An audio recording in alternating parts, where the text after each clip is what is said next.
মুশফিকুর রহিমের বড় পরিচয় তিনি বাংলাদেশের ক্রিকেটার। তবে আরও একটা পরিচয় তিনি কখনোই ভুলে যান না, জাহাঙ্গীরনগর বিশ্ববিদ্যালয়ের গর্বিত ছাত্র।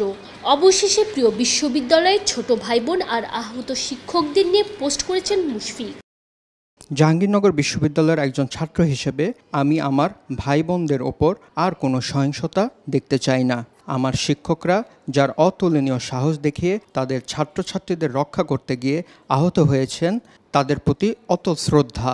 এটা মেনে নেওয়া কঠিন কোনো ছাত্রদের জন্য যে তার শিক্ষক হেনস্থা হয়েছেন, যা খুবই নিন্দনীয় বলে আমি মনে করি। যে কোনো উপায়ে হোক এই রক্তপাত বন্ধ হোক, শান্তি আসুক, সংশ্লিষ্টরা সমাধানে শান্তিপূর্ণ রাস্তা বের করবেন, এটাই অনুরোধ। আল্লাহ আমাদের ঠিক পথে পরিচালিত হওয়ার তৌফিক দান করুন, আমিন। চলমান কোটা আন্দোলনে আহত নিহত শিক্ষার্থীদের নিয়ে ক্রিকেটারদের মধ্যে সবার আগে মুখ খুলেছিলেন তাওহিদ হৃদয় শরীফুল ইসলাম।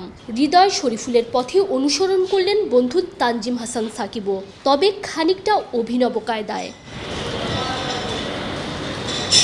বিভিন্ন সময় ইসলামিক উদ্ধৃতি দিয়ে নিজের মতামত জানানো সাকিব এদিনও বেছে নিলেন একই পথ। ইসলাম ধর্মে বিনা অপরাধে কারো প্রাণহানি ঘটালে তার পরিণাম কি হতে পারে মনে করিয়ে দিলেন আরও একবার। সাকিবের এমন প্রতিবাদ মন ছুঁয়ে গেছে তার ভক্তদেরও। সরাসরি প্রতিবাদ না করলেও টাইগার পেসারের নীরব প্রতিবাদেই খুশি ভক্তরা। চলমান ইস্যু নিয়ে মুখ খুলেছেন নুরুল হাসান সোহানও, জানিয়েছেন দেশের শান্তি চান। চট্টগ্রামে এ দলের সাথে থাকা মোহাম্মদ নাইম শেখও নিজের খেলা শেষে পোস্ট করে ছাত্রছাত্রীদের সমর্থন জানাতে ভুলে যাননি।